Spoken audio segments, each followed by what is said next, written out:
All right, where do we begin today? How many of you read slowly? So the first thing we're going to learn how to do, this is my agenda for today. We're going to learn how to speed read today. And we're not going to learn how to speed read, let me change that. We're not going to learn how to speed read per se. We're going to learn how to read more effectively, more efficiently. And it just so happens you're going to end up reading a lot faster. Okay? Cool? We're going to also do some basic stuff with math today. Now, we did some of that with the introduction, right? Anybody have an abiding fear of math?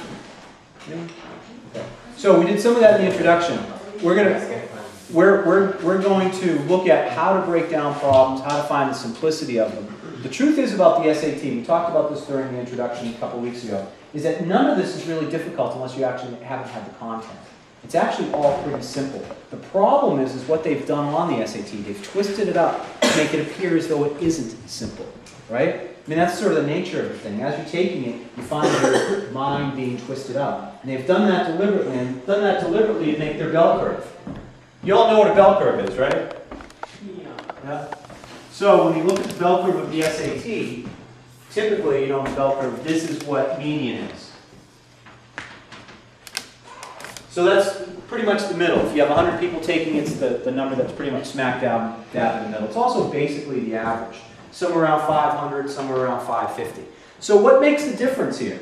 We talked about this again a couple of weeks ago, but what makes the difference on your SAT? Like, who are the people who are up here, and who are the people who are down here, if you get what I'm saying?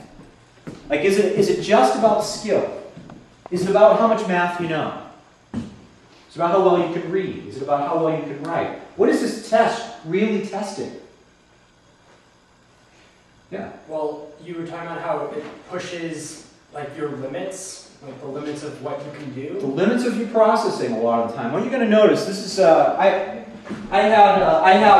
we have 2 kids at home, not including me or my wife. We have 2 kids at home.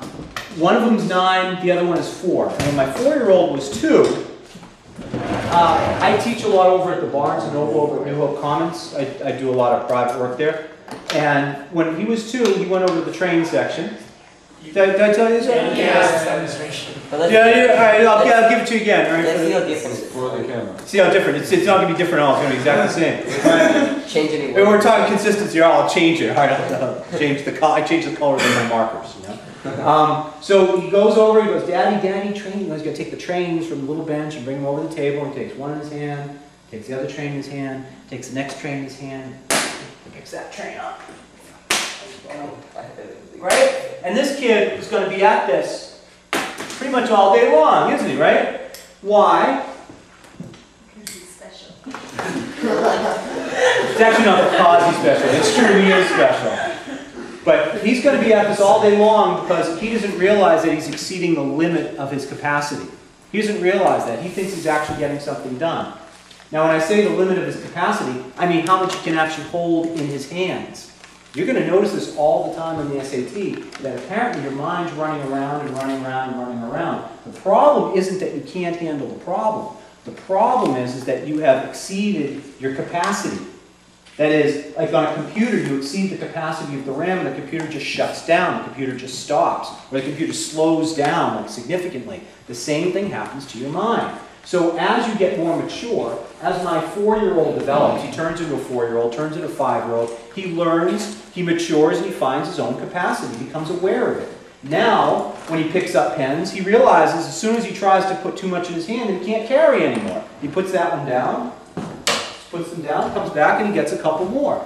In the summertime, I do a lot of masonry. When I'm doing masonry, if you've ever lifted up a bag of cement, it's a very heavy thing. You know, it can be 40 pounds, it can be 80 pounds. Now, I can actually carry two 80-pound bags of cement, but I can't do it really easily. You know what I mean? And in fact, if I'm doing a lot of masonry, I'm trying to constantly carry as much as I can possibly carry, I'm going to get hurt really pretty soon. You get what I'm saying? So instead, when I have stuff to carry, I have a lot of stuff to carry, I take really what's sort of easy in a way. Not so that it's just, I just pick up like one, this of doing masonry. I mean, actually pick up material, but I'm never taxing myself to that degree. I don't need to tax myself. I've got all day. You see what I'm saying? So when you're taking your SAT, what we have to start being aware of, and this is going to be a big sort of significant portion of this course, is knowing when you really know something, and it's right there in your capacity, you can hold it, and when it's too much for you to hold. And you've got to know this in your own internal experience. At a certain point, you've got to realize you've just exceeded your capacity. And I want to keep saying throughout this entire course to write everything down every step of the way. Why? So you can see it, so it's no longer just in the black box of your head, but so that you're never exceeding your capacity. It's always right there, you only have to do one thing at a time. You get what I'm saying? Now, it's counterintuitive because it's a timed test, right? You don't think you have time to write everything down. But the truth is, just like my 4-year-old, you don't have time not to write everything down. You get what I'm saying? Yeah? So, again, today I want to look at reading more effectively.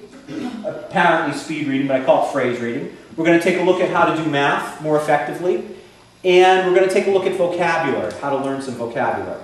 So every time we meet, I'm going to give you another thing to do, right?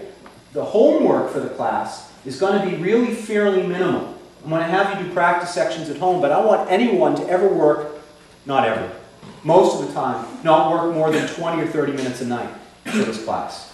All right? It's very, very basic practice. It's kind of like doing your scales when you play a musical instrument. Cool? And if you don't do your scales, you can't really learn your instrument automatically. It's just how it goes. So for the purposes of this course, we're looking at the mind as an instrument. You get what I'm saying? Cool?